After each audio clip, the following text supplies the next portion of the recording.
All right, I'm getting the signal from the back, so I think we are ready to start. If you haven't found a seat yet, just please trickle on in. But good morning, everyone. Welcome to Kansas City Oasis. My name is Kyle, and I'll be your MC today. Pleased to welcome you to our beautiful community center here, and also for those joining us online on Facebook, Live, YouTube, welcome to Kansas City Oasis. Since 2014, Oasis has been the premier secular alternative to faith-based communities. We welcome all regardless of beliefs or non-belief, race, gender, sexual orientation, identity, or any other trait. We feel the human experience is better when it is shared, so we are pleased to share some of that experience with you today. So we've got a great program coming up. But first of all, at Oasis, we gather around our 5 core values, which are up on the screen here. But people are more important than beliefs. Reality is known through reason. Human hands solve human problems. Meaning comes from making a difference. And be accepting, be accepted. All right, and today's program is going to be great. We've got featured speaker Douglas Kulp on modern monetary theory. Our musical guest is Michael Galanti, and our community moment is going to be Terry Allan, who's back there running sound booth and stuff. But first of all, I would like to welcome up Michael Galanti. He has worked coast to coast in a wide variety of musical contexts. Someone once said that his sound is like sitting on a porch in a summer rain, which with the heat out there, that sounds kind of nice, actually. So let's give a warm Oasis welcome to Michael.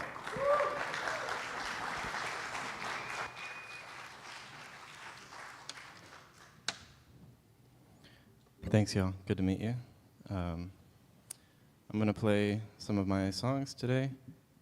I write songs about a variety of things, but I wanted to use this moment as a nice opportunity to play a certain kind of song, because I don't often play in this kind of context. I mean, this is a pretty unique thing in general. So I'm basically going to focus on sort of celebratory songs. I want to create a sort of a feeling of celebration. And these are sorts of songs that are special to me and aren't necessarily ones that I play a lot if I'm trying to win over a crowd, for instance. So there's something kind of maybe more intimate about the songs that I'll play today. The first song's called Another Way, the chorus being, "Let's try another way," and I feel like that's kind of what's going on here a little bit. So yeah, here we go.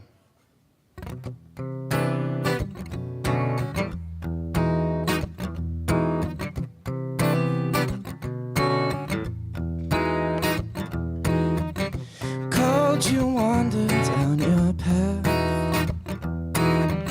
Subject, introspective wrath. Space, delineated time. The path you found does not bind. Your mind was made up yesterday, but now let's try another way. Let's try another way. You say you're doing fine, well babe, that's okay. But let's try another way.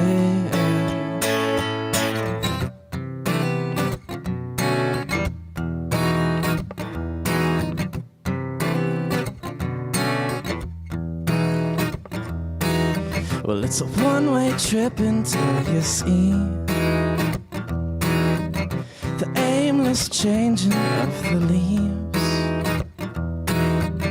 But all this clinging seems to cease. You won't be carried by the breeze. Thoughts of yours you kept at bay, but in time, let's try another way. Let's let's try another way. You say you're doing fine, well, babe, that's okay. Let's try another way.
Rows and rows of uniforms, never knowing what it's worth. Throw away your chosen face. Set this moment as your base. All you have is life alone, but more. Let's try another way. Let's try another way. You say you're doing fine, well, babe, that's okay. Let's try another way.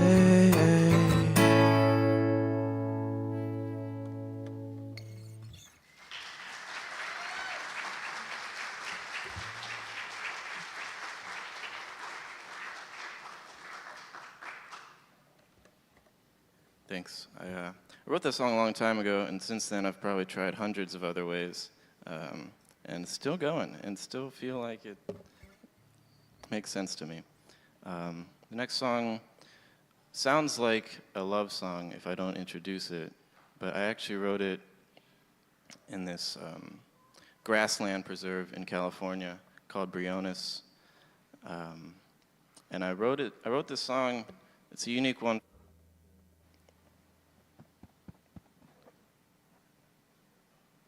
Okay, yeah.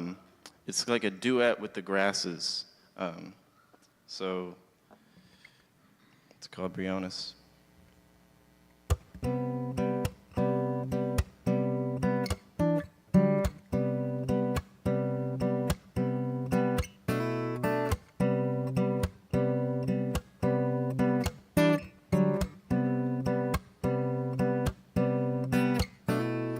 A flicker, a flame, a flash of gold I cannot name.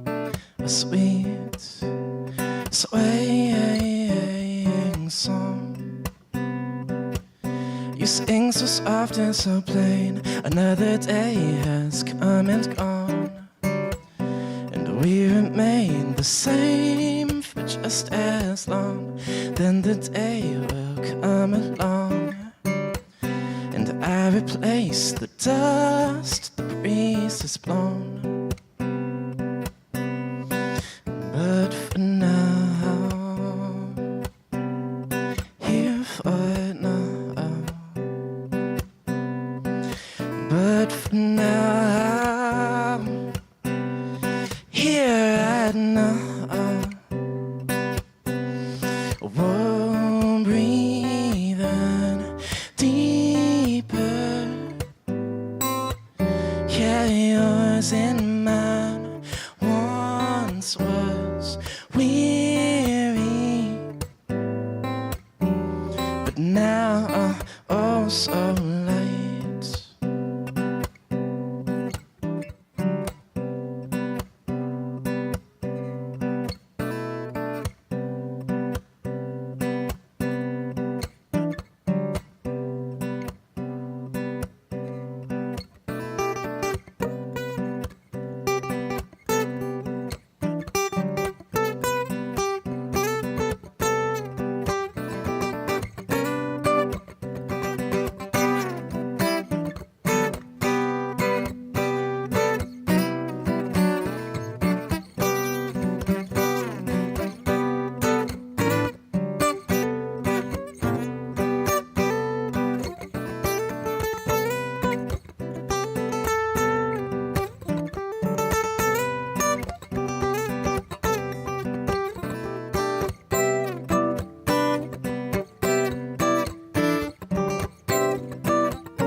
And finally,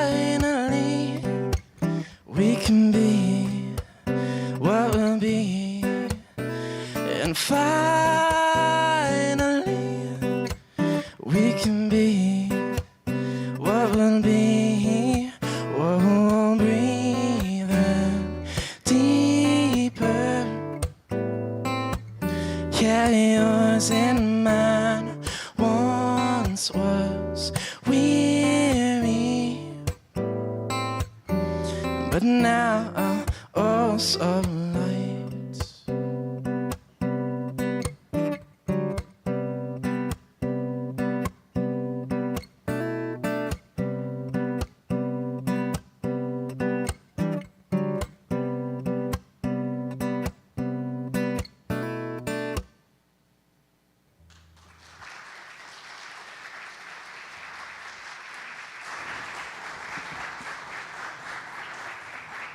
Thanks, yo.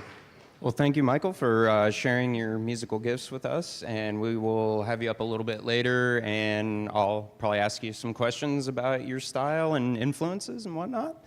But first things first, let's see here. We've got birthdays this week. So the 18th is Fane. 19th is Melissa Latham. August is Aiden Reedy. Todd Butler is the 19th, and August 22nd, Angela McClure. And I think we missed Tracy O'Connell on August 8th. So if anybody else has a birthday celebration this week, feel free to let us know. And then life events. So we want to celebrate, good things. So let us know if you need any assistance, I guess, during difficult times, so we want to help, good times and bad. Let us know. Talk to somebody in a yellow lanyard, which this is not that, but you'll see them around. So we can celebrate and support you as part of our community. And I guess since I've got the microphone, I'm going to just call somebody out real quick. My new employee, Sarika, back there, she's embarrassed now. She has completed the first steps of becoming a professional home inspector. She's now a CPI, so give her a round of applause.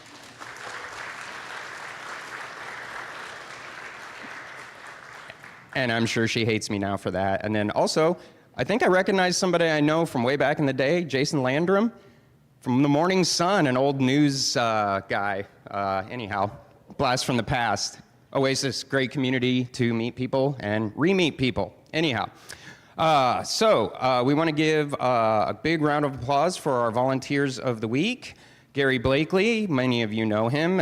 He's ever present with his big hats, and he's very helpful to our community. He's lent us his public speaking skills as an MC, like me. I guess he's a little crazy like me. He's done community moments. He's been our main speaker. Gary helps out maintaining our building. He's also been known to mow the lawn, general landscaping. Gary's always willing to provide his time and energy to work on the parades and everything Oasis related. So thank Gary if you happen to see him around. I don't see the hat anywhere, so he may not be here today. And if you have questions about really old cars, he's the guy. All right, and speaking of great volunteers, we're always looking for more volunteers to round out our committees, to assist with our weekly Sunday gatherings, the lobby near the drink station, kind of in the back corner over here.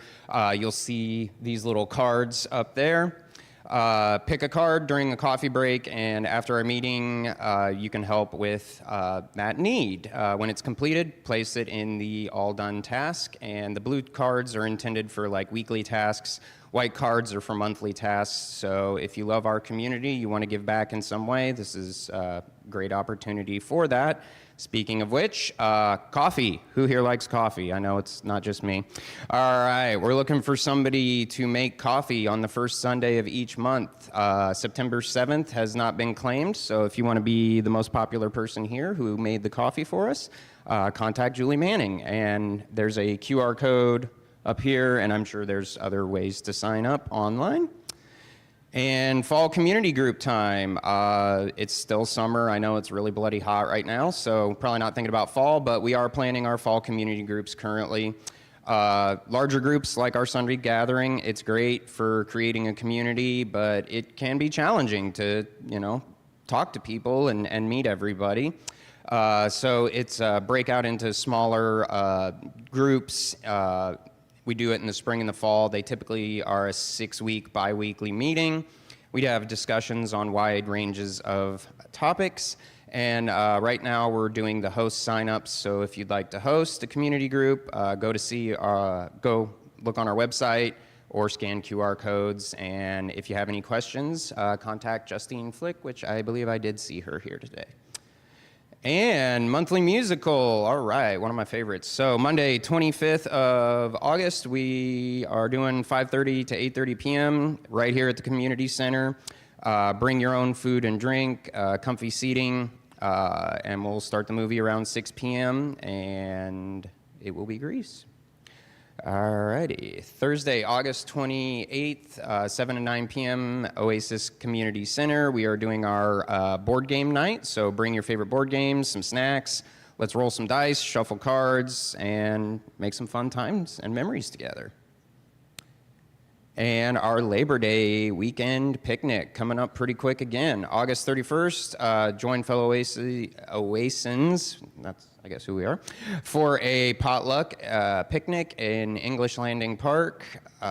In Parkville, grills and playground equipment are out there available. Bring your food, chairs, outdoor games. Let's have a party. We'll be in the East Shelter. Although the 31st is the 5th Sunday of the month, we will not have a blood drive on that day. So if you donated during our last service Sunday blood drive, you're eligible to donate again starting August 24th at the donation center. And the Oasis Book Club, let's see here, The Absolutely True Diary of a Part-Time Indian. And the book club will take place here in the Oasis building, not at the picnic site. So if you're looking for the picnic, go to English Landing. If you're part of the book club, come on over to the community center. And follow us on our socials. Social media, if you've got it. We're on YouTube, Instagram, Facebook, Blue Sky. I'm sure there's probably others out there, but those are the main ones, I think. And then community moments. Community moments, that's a great opportunity for one of the members of our community to present on a topic of their choice during a Sunday gathering. Topics can relate to your profession, hobbies, travel experiences, volunteer experiences. During today's community moment, we're going to hear from a guy I've never met before, Terry Allan. That's a lie. And his 3 words to describe himself are retired, and retired. And warning, don't get me started on insurance company. He hates them. That's good. I hate them too. I think they hate me back. All right. So also really cool about community groups. Terry came to my community group that my family hosted, and we realized that we've known each other since I was a child. He used to work with my father back in the day. So you never know. Community groups are great, so sign up. All right. With no further ado.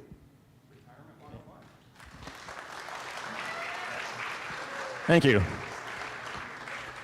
And thank you, Kyle, for making me feel really old. So I appreciate that.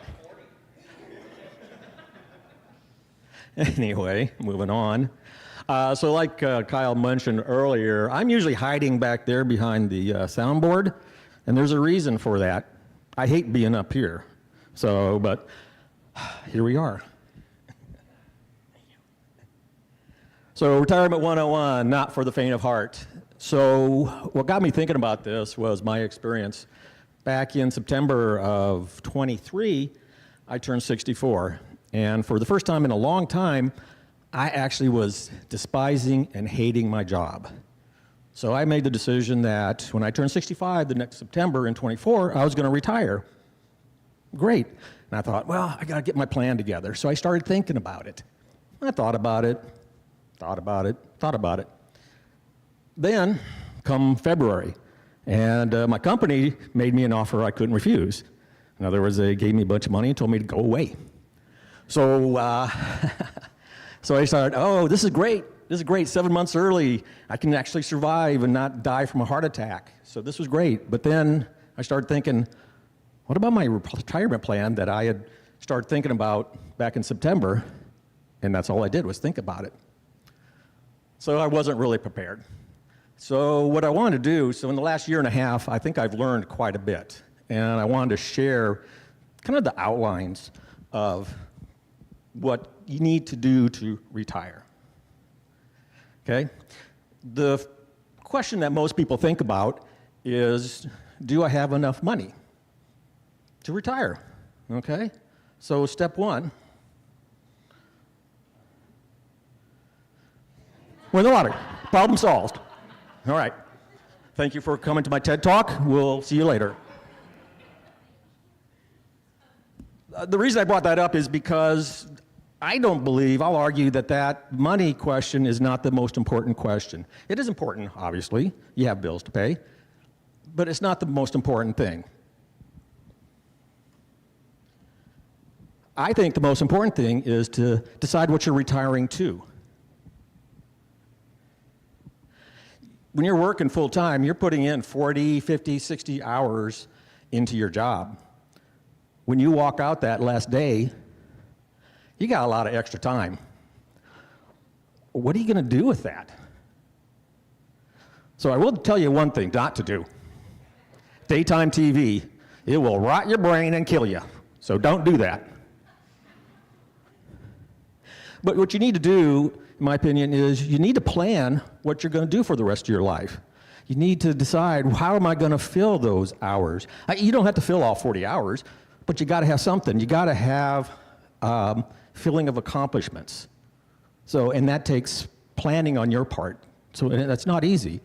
So what I do is every day I think ahead and I try to come up with 2 accomplishments or 2 things I'm going to do that day. They might be very small.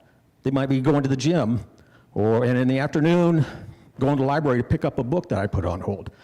Those are my 2 accomplishments for the day, and I'm good. So the rest of the day, I can sit back and do whatever, take naps, hang out, whatever. But you really do need to plan and do all these things. Exercise, travel, volunteer, like here. Projects, hobbies, whatever. Plan for it. The next step is, again, not how much money you need or that you have, is it enough, but your expenses, because really how much you need depends on this. How much do you need to support the lifestyle that you want? Studies actually show that when you first retire, your expenses tend to go up, which I think most people will think, it's going to go down. It's not really true. What you need to do is start tracking your expenses. I've been doing this religiously for decades, so I actually know down to the penny how much I spend. So for this, I was good to go. But that's just kind of the first step. You need to also then take it and decide what's your required spending and what's your wants. Paying your bills, that's required. Going out to eat, that's a want. So differentiate between the 2. Then realistically decide what is going to be your budget in your retirement life. And what will go up, what will go down. Going back to question 1, what are you going to do? A lot of people say, I'm going to travel. Well, guess what? Travel costs a bit of money. So that part of your budget might be going up. So, but you need to be realistic and set that budget for yourself. And then, like I said, set your budget. And to kind of help go through this whole process, I decided, okay, let's say I need $4,000 a month. That's my retirement budget. Now we can start about, do you have enough money? But it's not just that nest egg that you have, hopefully you have. You first need to look at what steady income you're going to have coming in. If you're a lucky dog, like some people, you have a pension. That's money coming in. You can get, that's guaranteed, hopefully. So you need to list out all the money that's coming in every month. Pensions, annuities, rental income if you have that, Social Security, which I'll circle back to in a minute, part-time jobs. List that all out so then you know how much I've got coming in And for this example, I'm going to say, I got $2,000 coming in. Okay, well, my expenses are 4. That's 2,000, so I got a deficit of 2,000. Now you can start thinking about your pile of money, your 401k, your IRA, whatever you happen to have. You can say, okay, I've got this amount of money. Will that allow me to, will that give me that $2,000? Well, how do you figure that out? Also, as part of this, you have to get a little morbid. You have to decide when you're going to die. You know, if you knew when you're going to die, this would be a lot easier. But if you use tools, all the tools ask when you're going to die. You got to predict. And in most cases, people say, you know, use 30 years. You know, if you retire in your 60s, 30 years, that's fairly good, you know. So then you have your pile of money. The easiest way to figure out if that pile of money is going to serve you for the next 30 years is to apply a thing called the 4% safe withdrawal rate. This is based on a study from the 80s. Anyway, no, it's real simple, and there's a lot of other ways to do this, but this is very, very simple. And that's to just take your pile of money and say, I can withdraw 4% each year.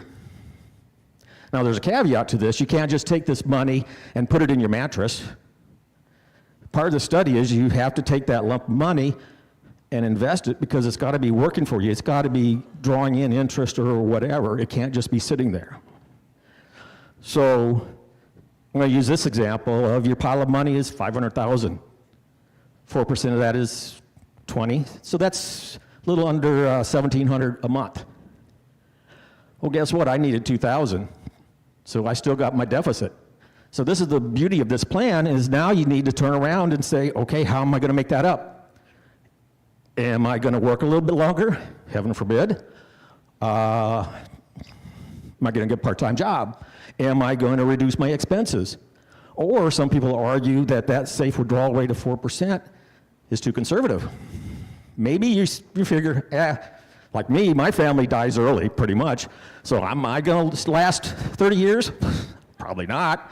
So I could realistically say, I'm going to go 5%, 6%, whatever. You know, it's a risk. You know, I start that, I probably will live to 30 years. But I will have no money because I ran through it. But these are all risks. And the good thing about this is that when you decide on this plan, you're not locked in. You reassess every year or whatever and see is it successful or not. And change if it's not. Or maybe a lot of retirees that I've heard, they say, I was so conservative, I wasn't spending enough, which sounds hard to believe, but there's enough people saying that I believe it. There's a fear of spending when you retire. You got this, you don't have that income that you're used to coming in, so, you know, and I look at every expense I got and just worry about it all the time. Fear of spending. Hopefully I'll get over that at some point. So how to make up the shortfall, we kind of talked about that. I'm going to hit on a couple subtopics. Social Security. You can take it as early as 62 or as late as 70. Full retirement age for everybody born after 1960 is 67. Okay. At full retirement age, you get a lump of money, a certain amount each month. If you take it early at 62, that goes down by about 24%, so you're getting less each month, but you get it earlier. If you wait till 70, it's about 24, 25% higher, but you got to wait till you're 70. So you have to decide when is the right time for you to take it in your circumstances.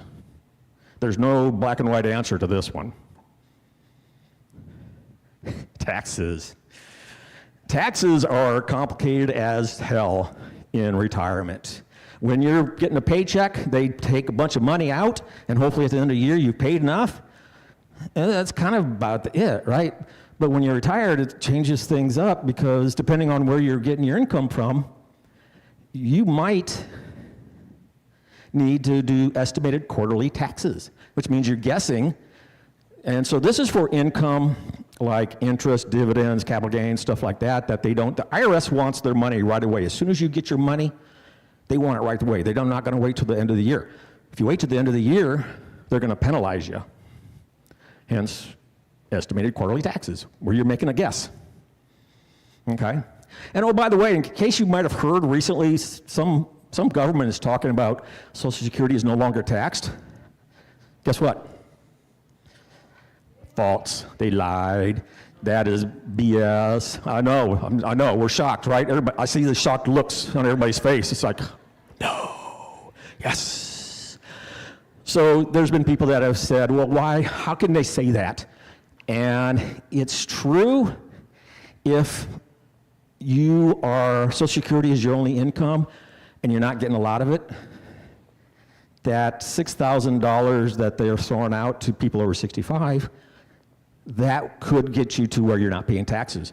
Not just on Social Security, it has nothing to do with Social Security. The $6,000 they gave to us over 65 is just an extra deduction that you can put on top of your standard deduction.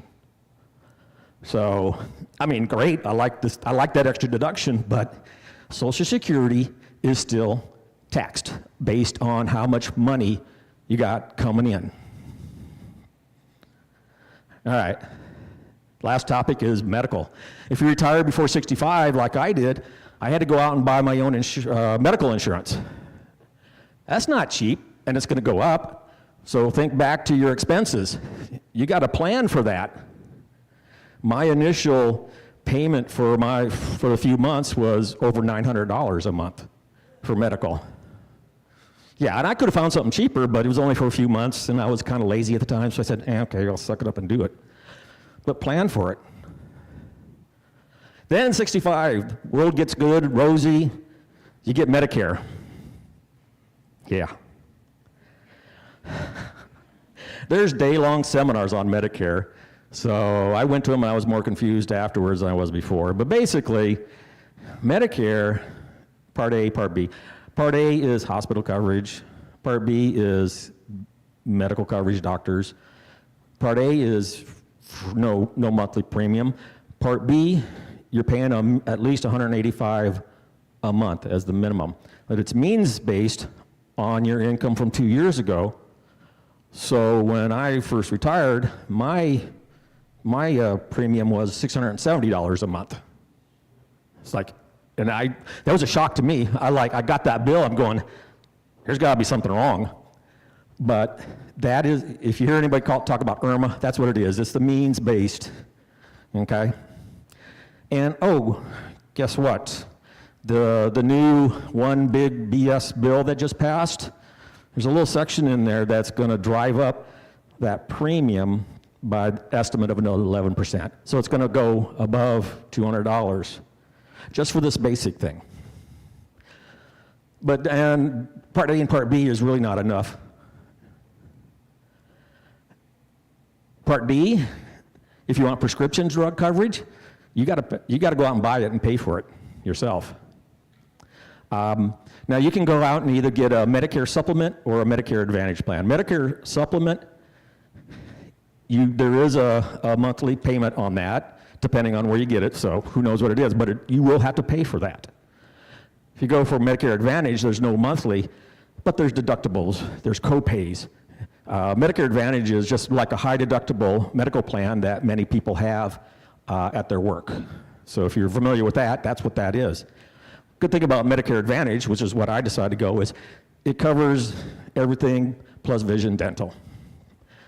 The supplement does not, so if you get the supplement, you're gonna have to go out and buy dental and vision for yourself if you wanna get that kind of coverage. It's up to you, it's your money, right? So again, Medicare is confusing as anything. It is not cheap, but you have no choice. You have to sign up for it. At least Part A and Part B. You can't get away from it.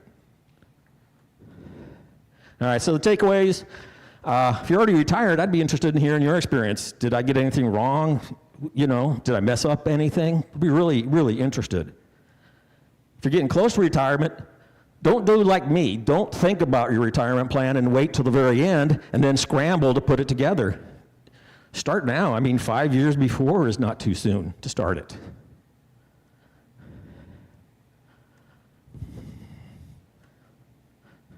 And if you're not close to retirement, I mean, you can still, I think, hopefully have some takeaways from this. And start tracking your expenses. Get into that habit. Once you get into the habit, it's easy, and it's good no matter what.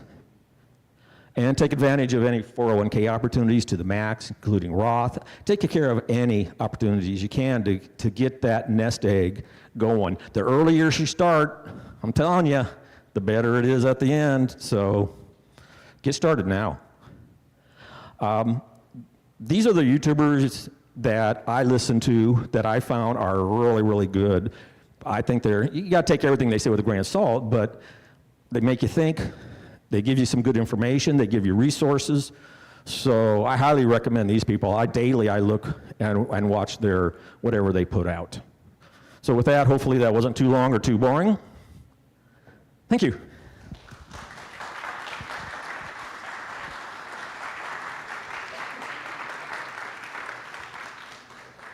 Well, thank you, Terry, for that. I think that's going to fit nicely with our main speaker. But first, we're going to have our coffee break. So during the coffee break, be sure to introduce yourself to somebody new or somebody maybe you haven't seen in like 20 years.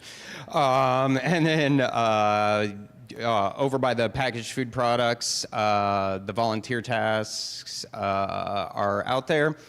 And against the back wall, we've got boxes of DVDs left over from the rummage sale that you can take for free. We would like a donation, though, for those.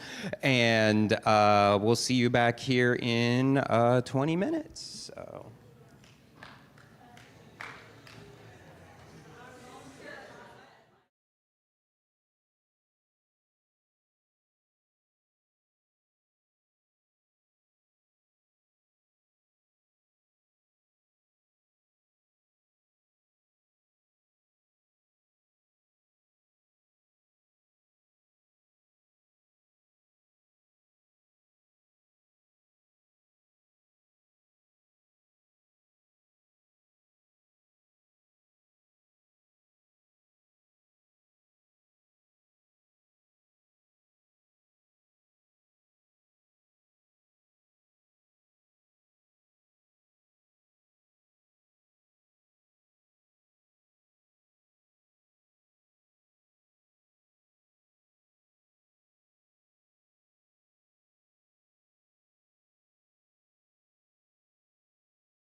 Blast off. All right, looks like we're live online again. So, Michael, I just saw him somewhere. Oh, there he is. There we go. Welcome him back up to the stage, and he's going to share some more music with us.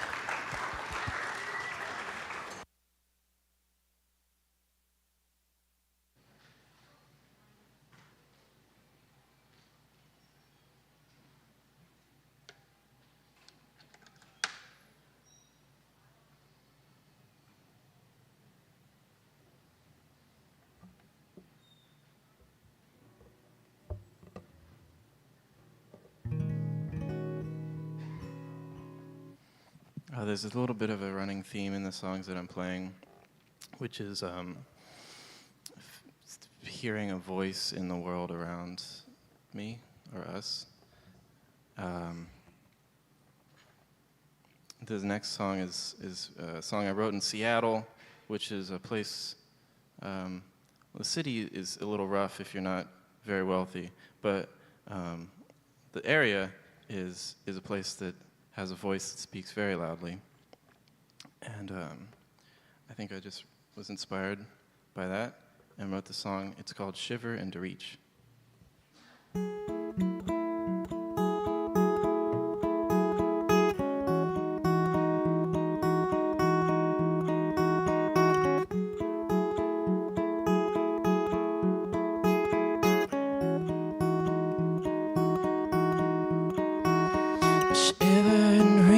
Into the sky of light, throw me a line, I'll go and find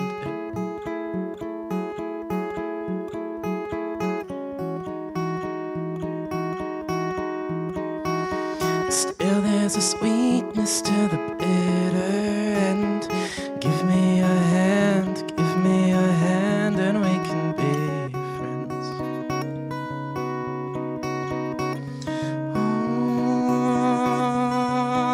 Won't you be my friend?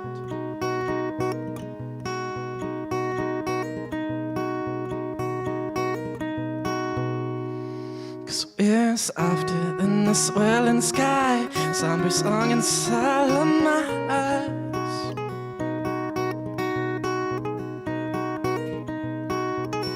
Sinking into the skin, and we're longer than the summer sun, strong as the soul in sweet communion.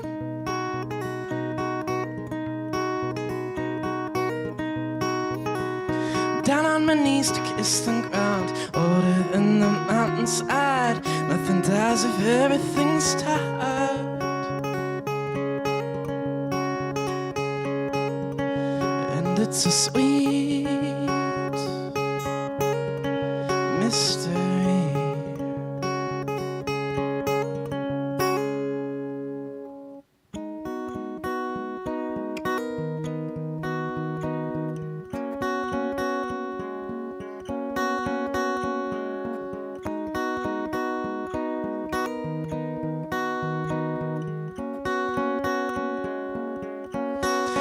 As the winter sky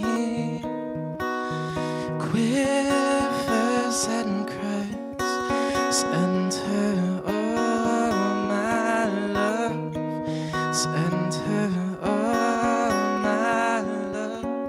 And as the failing leaf craves release, send her all my love, send her all my love.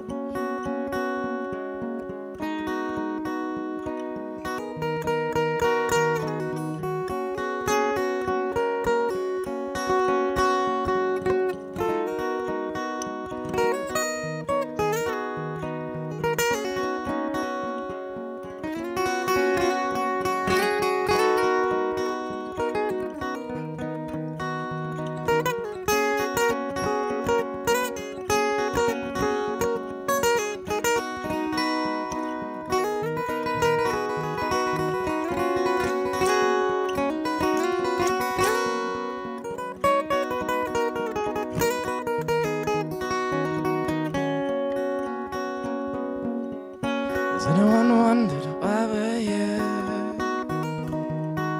Has anyone wondered far and near? Well, if you're not singing, lend an ear. If you can't listen, what you hear.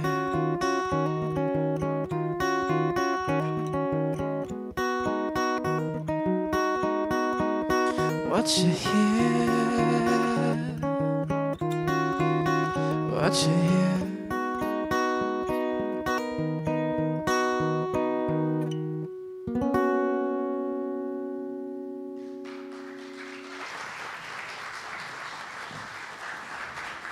All right, thank you again, Michael. And I guess real quick before we get to our featured speaker, real quick, talk to us a little bit about your inspiration and maybe some upcoming shows maybe that you've got coming up where we can see you next. Sure. I'm kind of trained as a jazz musician, fell in love with music through jazz, learned that whole tradition, and then got very sick of it and got into pop music. So my songs definitely have that mix of not being pop enough for pop and not jazz enough for jazz, which I enjoy. I think everyone sort of tries to fancy themselves as an outcast, so that's the way I do so. And I'm particularly inspired, like I was saying, with the concept of animism, basically the sense of a living consciousness in the entire natural world, which basically includes everything. And that tends to be a pretty key part of where my songs come from. As far as where I'm playing, just to jump right into the promo part, I'm playing at a place called Parlor in the Crossroads various Sundays, including next Sunday. So after this, I'll still be playing there, and that's the main spot. You can check my calendar on the website. Always has the new stuff coming up. There's a Border Brewing in the Crossroads also. I'm playing there. And yeah, the Instagram stuff, my website. I also write essays and have an email sign up for my essays. So. Well, thank you. And there's all his socials there if you want to follow him. And I feel like when I'm listening to you, I need like a iced tea or something, man. It's nice and smooth. So, getting into our featured speaker today. So, speaker disclaimer first. Our program is designed to generate conversation, engage our powers of reason, not as a forum to start debates. The following presentation has been prepared by our speaker and not by KC Oasis. So please respect the views of our speaker. And if you have any questions, there's going to be a Q&A portion as time permits. And right now, I would like to bring up Douglas Kulp. Do you want me to run this for you, or you got it? This thing? Got it. Mm-hmm. Hello, everyone. Let's see. So you get started here. 3.0. This is my third time I've had an opportunity to lecture this.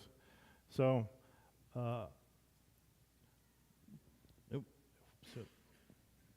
try that again. All right. Yep. That's my my moniker, my codename D. So you'll see him pop up on throughout the slides. But I'm just an activist. I'm not an economist. I'm not an expert. I don't have any degrees in this. I just happen to be an activist that focuses on economic topics, and modern monetary theory is kind of where it's at.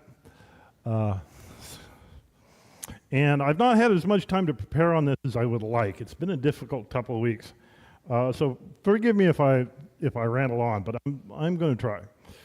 Anyway, this is my third time, and I've given a couple of other lectures on other topics, but we're just going to focus on economics today. And when you turn on the TV and so forth, what you're going to hear is something called dynamic stochastic equilibrium theory. It's a big word that means a lot of nonsense. Those of you who come from the college are probably already that's a hilarious name. Dynamic equilibrium. What the hell is that? Anyway, the general theory is that money consists of two parts. You have the money, you have the currency side, and you have the value that goes with it. And it's the intermix of the money and the value in a supply and demand that actually generates how much money is worth in the market. The money side comes from taxes. The value side comes from the markets. And you have to be very careful with it, because if you print too much money, it causes inflation. That's the story that we're told. So we have to always balance it out. We can't print too much money. We have to take care of the markets. If it gets out of whack, then we get inflation and so forth. Government spending causes inflation. Debt, the national debt is a big crisis, they keep telling us. A bunch of other issues. Markets are supposed to be spontaneous. They're supposed to be perfect regulators, or better regulators than what we could do. So we just have to get out of the market's way, is what we tell us. Before I get into it, I need to discuss a little bit about philosophy, because a priori comes up a lot in economic discussions. And a priori actually gives us quite a bit. It gives us geometry, it gives us mathematics, algebra, higher order logic. It also gives us geocentrism, just got to say. This is also post priori. This is where the evidence comes in. And this gives us technology, modern science, academics, all of the good stuff that we often talk about. And both sides of philosophy are important. And the general discussion about economics is, where does economics sit? Is it a priori or post priori? And a number of schools have basically argued that no, it's got to be a priori, because so much of it cannot be studied mathematically. Money is a concept. Value is a concept. You cannot observe it, and therefore you can't use the scientific method to study it. And that's what a lot of economists out there are making the arguments from. Modern monetary would beg to differ. We argue that there are significant observations that manifest, it can be observed, and therefore we can study it. Economic models pretend testable theories and conclusions. For example, if government spending causes inflation, we should see that in the data. Applications for real world scenarios. Again, these are all scientific topics. Another very important conceit modern monetary theory argues is it can't violate the laws of physics. Believe it or not, conventional economics violates physics all the time. It pretends itself to be a perpetual motion machine. All you need to do is throw money at it and it'll go on forever. You don't have to worry about energy, you don't have to worry about climate change, you don't have to worry about your populations. All you have to do is make money, it'll go on forever. MMT really does recontextualize the whole notion of how economics works. Instead of money coming from taxes, we create it. We just create it. It is a concept. And then we spend it into existence. The more we spend, the more wealth that's created in the economy. Modern monetary actually simplifies the concept of money significantly. It's just the one component. We don't have to worry about the wealth side. And that really changes a lot when we think about economics. The money that the government creates, spends, goes into the market, it influences. But a lot of people say, well, if you can just create it, how do you know it has worth? Well, one way to do it is through taxation. When the government comes and says, you got to pay your taxes, it's one way of saying the money system that we just created has value because we're going to make it have value. And since everyone has to pay taxes, it gives it a utility that we can use in the marketplace. So because everyone has to pay taxes, suddenly it means something. So now you can use it to buy your groceries or to sell your artwork and whatever. And what happens after taxes? It gets destroyed. This is another big conceit that modern monetary theory observes in the world, is when the government taxes money, it doesn't go to government spending. It disappears. It becomes nothing. It goes to the very nothing that it came from. Now, it's very important to point out that when we're talking about this, we're talking about a sovereign currency, like the federal government or the British Empire or the European Union. They all have the ability to create their currency.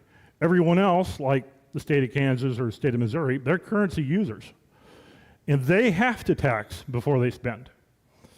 And this is where a lot of people get confused, is you got elements within the government that are just currency users. He mentioned that how you have to pay taxes on your Social Security. Well, believe it or not, Social Security is not a fiat system. They often say, well, Social Security is going to blow up the deficit. No, it's not. It is a complete pay-as-you-go system. Every dollar that goes out of Social Security has to go into it through taxes, and that's why they're taxing it. This notion that it's going to break the budget is complete nonsense. Only sovereigns, well, by definition, only sovereigns can create the currency, but banks also create credit. So the government, this is another big change, and this is going to be a very important topic. The governments create the currency and then spends it in existence. But the national debt that they keep going on and on about, the crisis of the national debt, well, that's just an artifact of basic accounting. Whenever the government spends money, you have to add money to an account ledger, and that's your debt. It doesn't mean anything. Basically, public debt is stable. The government always has the money to finance its operations, and therefore it can never run out of money. It can never go bankrupt. Banks create the money supply through lending. Every time you borrow from a bank, the money that you're taking out of that bank contributes to the economy. It causes economic expansion. But unlike the government, you got to carry that debt. Lending debt, the debts must be paid back. And that means that the money that's created through the lending cycle has an expiration date. It will disappear after a period of time. Private debt is not stable, which lends us to the Minsky cycle. And this is an observation that we've got almost several centuries of observing the Minsky cycle at work. If you depend too much on the banking side of the economy, then what happens, is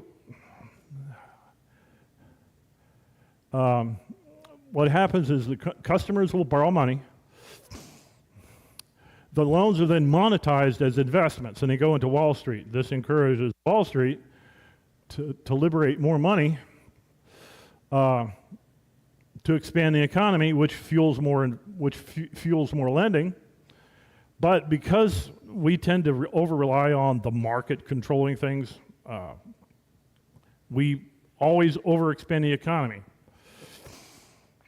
And as a result, banking collapse. We keep seeing this. The big banking collapse we had was in the 2008 banking crisis, and it's looking very much like we're heading into a new one, which is why the Minsky cycle is so important in my discussion. Of course, eventually the banks get bailed out.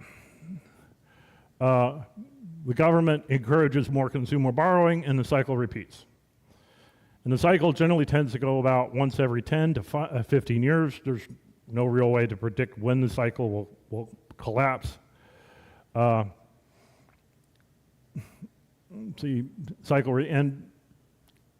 this is the reason why they keep talking about government debt. Government debt isn't a problem, but the private debt is. And we're likely heading into what they call a Minsky moment. I wish to say this is a bit hyperbolic, a bit panicky, and maybe it is, but this is kind of what the numbers are suggesting. So we have to panic about the government debt as a problem. Not only is private debt not really a problem, we want the government, the public, we want this debt to grow, because in order for the general economy to become wealthier and to grow, the government debt also has to grow. So when they come forward and they say that the government debt, we've got to get it under control, we've got to cut the government debt, they actually do the opposite of what they're trying to do. It actually causes problems. Meanwhile, growing household private debt, that's where most of our problems come from. These are where it's the private debt that causes most of our banking collapses. So why are we not more worried about that? This is they keep saying the reason why we got to worry about government debt is because they're like a household and they borrow, and if you borrow too much, then the government runs into trouble. Well, we're the ones borrowing. We're getting into trouble. Why is that not a problem? It really is kind of it really is why modern monetary theory is so important. Modern economics really needs to be updated. It never benefited from the scientific revolutions that took place in the 18th and 19th century. It stayed stuck. Part of this, of course, has to do with that debate about whether it's a priori or post aria. Is it a philosophy or is it a science? And back in the 18th century, they thought science was all about naturalism. Economics, it's all man-made stuff. So therefore, science doesn't, and we've just never updated it. But modern monetary theory does push back on the liberal side too. The research into modern monetary theory does suggest that capitalism isn't nearly the problem that they think it is. It has a lot more to do with government policy, taxing policy, monetary policy. And that's not to say that capitalism isn't something that shouldn't be criticized. It's not the source of issues, it's not really the cause of the problem like income inequality. That has a lot more to do with the Minsky cycle. And just some quick disclaimers, just to make sure I cover everything. MMT is a theory. It is a scientific theory that tries to build itself on observation and evidence. But as a result, it's probably not complete. Modern monetary theory is relatively new. It's only about 20 years old. There are ongoing debates. There's ongoing research about what monetary theory should say. So often people will come in, well, monetary theory doesn't answer this. Well, yeah, it doesn't answer a lot of things. But it also means that you already live in a modern monetary theory world. They often say, well, monetary theory sounds good on paper. No, it's what the data suggests that we already live in this environment. The question is, can we use our observations to make something more meaningful? That's why we have to separate modern monetary theory, which is the understanding of economics, from modern monetary policy, which is the type of policy recommendations that the theory might recommend. And policy is a whole different discussion. One thing that constantly comes up in monetary MMT circles is discussions about universal basic income. Well, it's a policy. Theory does make recommendations toward it, but theory also suggests that it has consequences. It doesn't confirm UBI. It doesn't discredit it. It's kind of like how science treats biology. It doesn't confirm it. It doesn't discredit it. It just simply uses it to advance our understanding of the world around us. I already mentioned that it's still under ongoing, and because it is scientific, a lot of the things that it needs to work on has to do with the integration of conventional science, such as the integration of physics, the integration of energy, which becomes important when we want to start tackling topics like climate change. And there's ongoing debates. I don't wish to dismiss the philosophical discussion. It's a real discussion. There's a lot of pushback on, well, you can't really do science with this part, you can with other parts.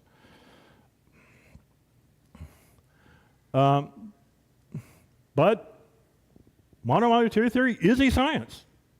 At least that's what we're trying to build it as. It really is evidence-based, and we're starting to see some real-world applications. Integrating physics, but modern monetary theory is starting to redefine what we call social engineering. We're starting to look at the freeway systems that we built and realizing we're making the problem worse by building all these freeway bypasses. Modern monetary theory has an explanation for that.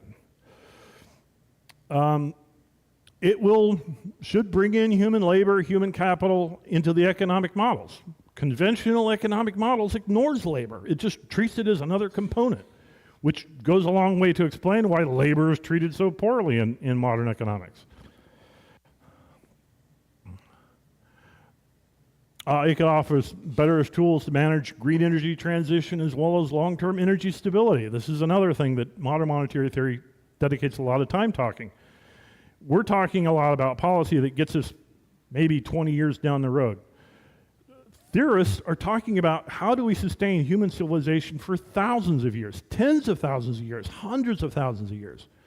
You know, it's even the best case scenario, even if we carefully manage our oil and gas supplies, it's not going to last but maybe 50 or 40 years, 60 at most. Well, what's that going to do 2 or 3 or 4 centuries down the line? These are important questions that they're trying to explore. MMT is offering new insights to history and archaeology. I had the benefit of talking to a historian who was taking on modern monetary theory as a topic of study because he felt it can help him understand Roman civilization, how their monetary system might work, if they had a banking system at all, how that might have worked. And there's a lot of information to go through. They actually held pretty good records. In fact, we now understand that the oldest writing in the world that was put together was likely banking ledgers. Imagine that. Accountants invented written language. Boy, that's a mind blow if you ask me. But it has every potential of redefining the very nature of the human condition. I don't know if it'll do that, but it has that potential. So basically, science gave us amazing tools for creating technological wonders. The hope is that modern monetary theory can give us new tools to understand not just technology, but the social and economic architectures to go into it. How do we build not just simply a sustainable society, but a society that benefits human existence, rather than just us being workers in the machine working for a capitalistic owner? Maybe we can start redefining the economy so that everyone can benefit. Tools that allow civilization to thrive into the millennia. Maybe even reach for the stars itself. Well, maybe I'm overreaching here. So, science is pretty darn cool, and economists want a piece of the action. And so this is just a slide. I've got a couple of flyers in the back of the room by the CDs if you want to look more into it. This will give you some Google search recommendations. I highly recommend watching Finding the Money by Stephanie Kelton. She is one of the most prominent voices we have in modern monetary theory. But there's some other resources. MMT podcast, they have 200 episodes that talk on a huge topic. If you really want to get into the weeds, Professor Steve Keen, he actually does a lot of the research, especially integrating physics into economics. He's a bit eggheadish, but if you really want to delve into it and torture, that's where you go. He published the book Debunking Economics. There are a huge range of versions. There's a textbook version that's going for like $2,000. It's outside my budget. But there are online versions. There are shorter versions. If you want to read more on more on the topic, not morons. You want to read more on the topic, that's a good place to go. And you can also go into Facebook, Intro into MMT, Modern Monetary Theory. And I happen to be a regular contributor there. If you have real questions, definitely go there. There are a lot of people there who are smarter and knows a lot more about it than I do. Like I say, I'm just an activist. So yeah, now we're into the questions. I can handle stupid questions. It's the hard questions I have trouble with. And please wait till I get to you with the microphone. How does economic theory explain, casino and online gambling and lotteries? How does it explain online? I don't think that's the kind of thing that it goes into. That's more into psychological behavior. For a person who's new to this theory, I took a picture of the slide that showed like where we could get more information. Where would you recommend I start? Start with Stephanie Kelton. It's an hour-long documentary. I can go back to the slide, but I do have flyers in the back. Let's see. So we'll put that slide back up there if you want to get pictures of it. It's an hour-long documentary, or actually it's an hour and a half. And she'll go into all of this in greater detail and tackle a more skeptical mindset. Definitely a good place to start. So if a sovereign government were prevented from engaging in deficit spending, would that guarantee a recession? Yes.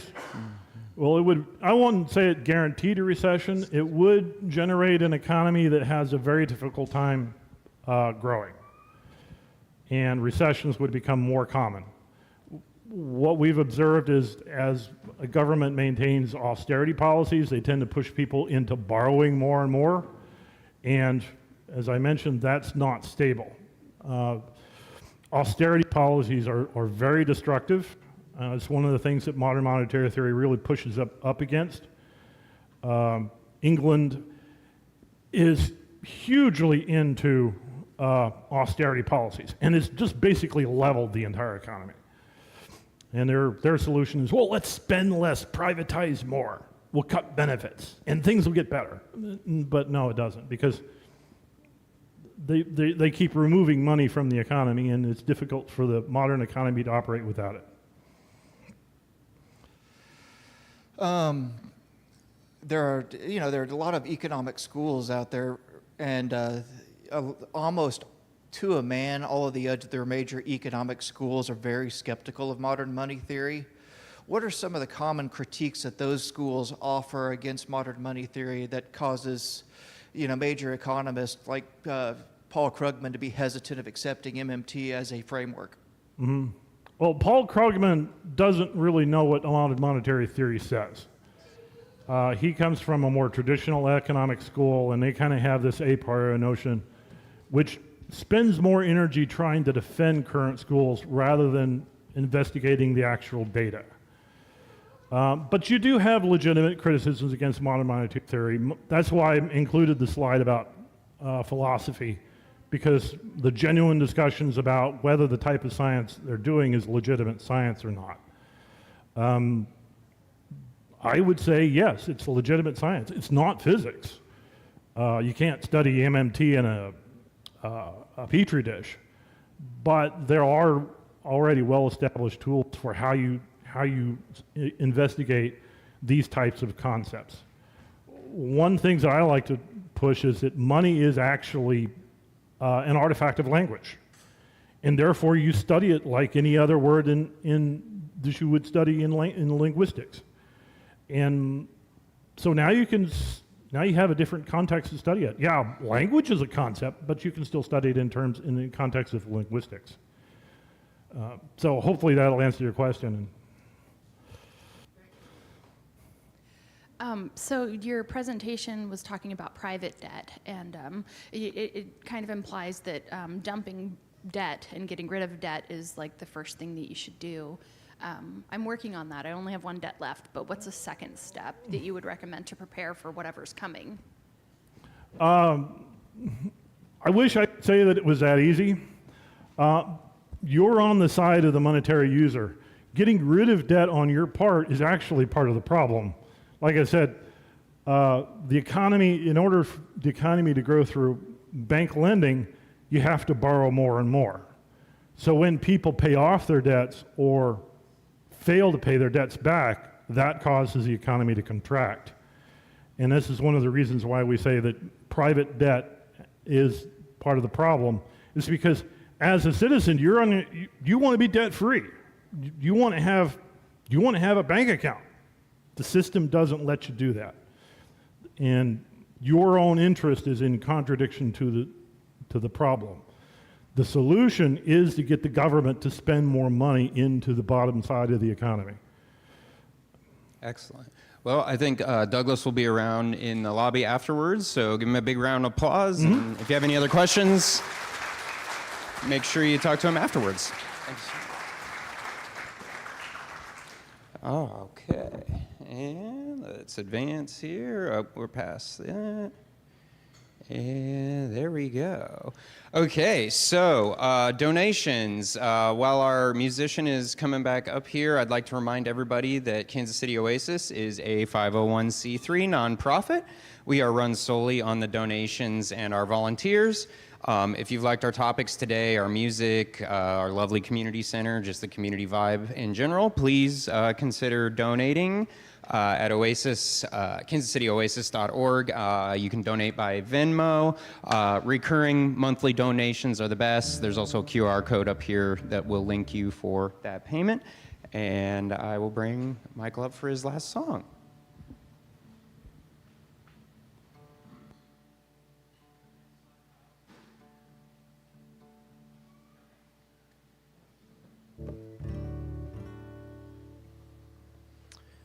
Well, it's been lovely to be here. Last song is a song called Honest. It's a song about sincerity, authenticity, and simplicity, yeah.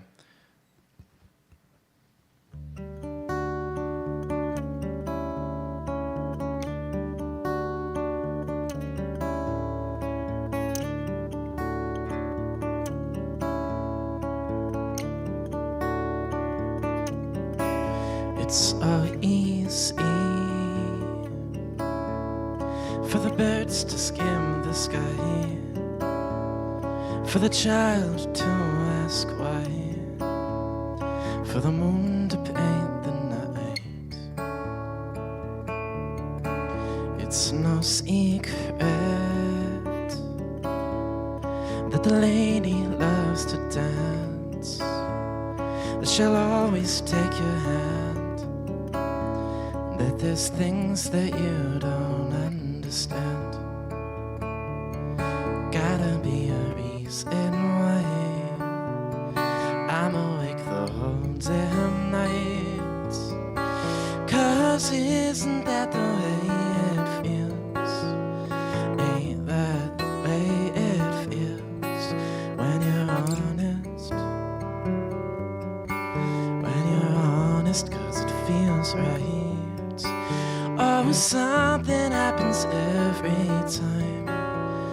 I can see it in your eyes when you're honest. When you're honest, 'cause it feels right.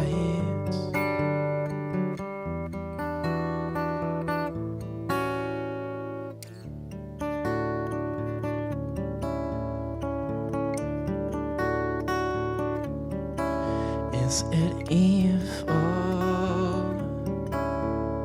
if I ask you how you've been? If I try to make amends? If my rain falls on your sand? Like an eagle, you can float above the earth. You can measure what it's worth. Can curse the lonely crow, but I don't need to move 1 inch to show you where your freedom is. 'Cause isn't that the way it feels? Ain't that the way it feels when you're honest? When you're honest, 'cause it feels right. Oh, something happens every time. I can see it in your eyes when you're honest. When you're honest, 'cause it feels right.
Is in the season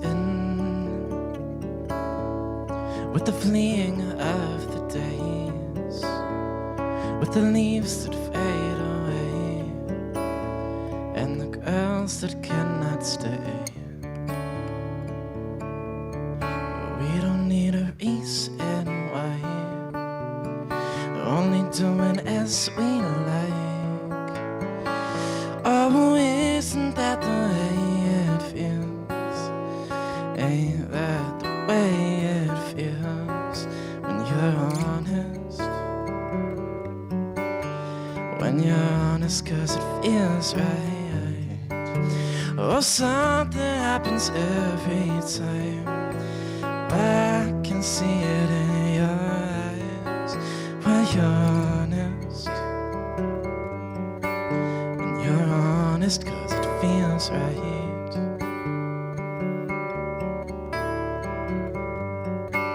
When you're honest. When you're honest. When you're honest. When you're honest.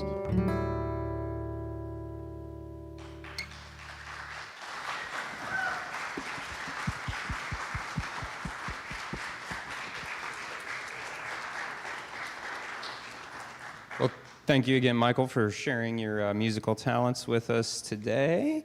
And to keep in the theme, the Minsky cycle Douglas talked about, we are going to the Minskys for our after Oasis lunch. So the address is up there. So please come join us, continue the conversation, and have some pizza with us. And moving on here, so our next Sunday gathering is going to be August 24th. We will hear from Honorable Courtney Wachall on Kansas City's Wellness Court. Our musician will be JJ, who I see over here. He's always awesome to see. And our community moment will be from Mark Minden. So join us next week for all that great programming. And before you head out to the lunch, make sure you take a few quick looks around, help us clean up. There's many more volunteer opportunities back at the Oasis board back there each week for us. The tasks in the lobby marked needed help. We want you, the boxes that we showed you earlier. We want to thank you again for joining us, and thanks to our presenters and our musicians. Thank you all for coming out and being here and tuning in online. We'll see you next week. Thank you.